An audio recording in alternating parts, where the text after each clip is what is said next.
1/2 hour போட்டுட்டு போவோம். ஆச்சாடா ஆச்சா இந்த ஃபோன் பண்ணுறேன். இது ஸ்கூலுக்கு ஃபோனை போட்டு இதை சொல்கிறேன். 20L எதுக்கு அசோக்கு 20 லட்சம் எதுக்குன்னு சொல்லுங்களா, தெளிவாக போடுங்க.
ஐயோ மகா 20 லைக்கு சொல்கிறாங்க. அப்படியா? ஓ சாரி. நான் மெக்கானிக் இல்லை, உருவகமும் நான் ஜெயா, உருவாக்குபவன். ஐயோ சாமி, நான் மெக்கானிக் இல்லை, உருவாக்குபவன் நான் ஜெயா. ரிப்பேர் பண்ணுறது ஏன் வேலை இல்லை, புரிஞ்சுக்கிட்டீங்களா? அவர் ரிப்பேர் பண்ணுறது இல்லை, ரிப்பேரை ஆக்டிவேட் பண்ணுறாரு. ஐயோ மகா 20. Okay okay okay okay. Ramesh இருக்கீங்களா? நான் ஒன்றும் பண்ணலாக்கா, நம்பிட்டேன்டா. அக்கா ஃபீவர் எப்படி இருக்குது? நஃபியா ஃபீவர் அதான்டா இருக்குது, கண்ணை மூட முடியல, கண்ணை மூடினாலே கப்ப கப்ப கப்ப கப்பன்னு எரியுது. ஓகே ரமேஷ். நஃபியா பார்த்து அசிமா பேட் கமெண்ட் போட்டவனா நீ? கவலைப்படாதீங்க மகா அக்கா. டன் ஆண்டியா? டன் ஆண்டி கிட்ட ஒரு லட்டு வாங்கி சாப்பிட்டா போதும், ஃபீவர் சரியாயிடும்.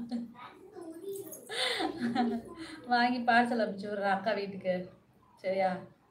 சரி அக்கா, இரவு வணக்கம். உடல் நலம் கவனித்துக் கொள்ளுங்க. நாளைய தினம் உங்களுக்கு நல்ல நாளாக அமையட்டும். வாழ்க வளமுடன் தளபதி மாரி. ஓகே, ரொம்ப இருக்கேன்டா.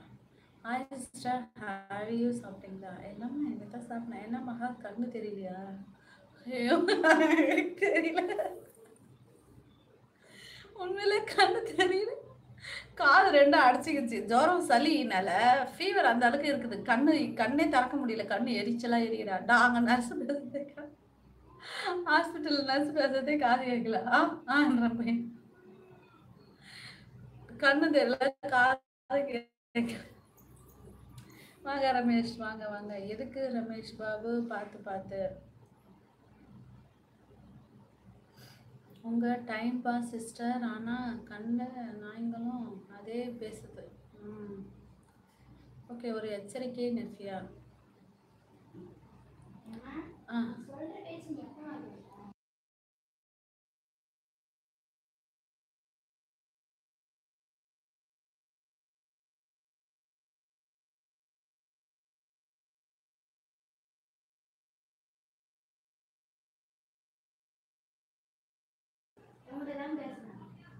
சரி, இதை முடிச்சிடறேன், லைவ் முடிச்சிடறேன்.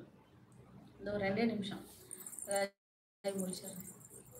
உடம்பு சரியில்லை, ஏன் லைவ் போடுறீங்க? இதிலெல்லாம் உங்களுக்கு அமௌண்ட்டு வருமா? ஒன்றுமே கிடையாது, ஒன்றுமே கிடையாது. ரமேஷ் அப்பா தங்கச்சிக்கு ரெண்டா தெரியல, 4 தெரியும். சென்ட் பண்ணுறாரு. கண்ணை மூடுனா கனவுல அந்த அந்த எஃபெக்ட் இப்போ வீட்டில் ஓடு விழுது. எனக்கு மாத்திரையை போட்டுக்கின்னு உடம்பு சரியில்லாத உன்னை லைவ்ல எப்ப எவனி உட்கார சொன்னான்னு கேட்குறாங்க. இல்லை உனக்கு லட்சமோ கோடியோ கொட்ட போதா?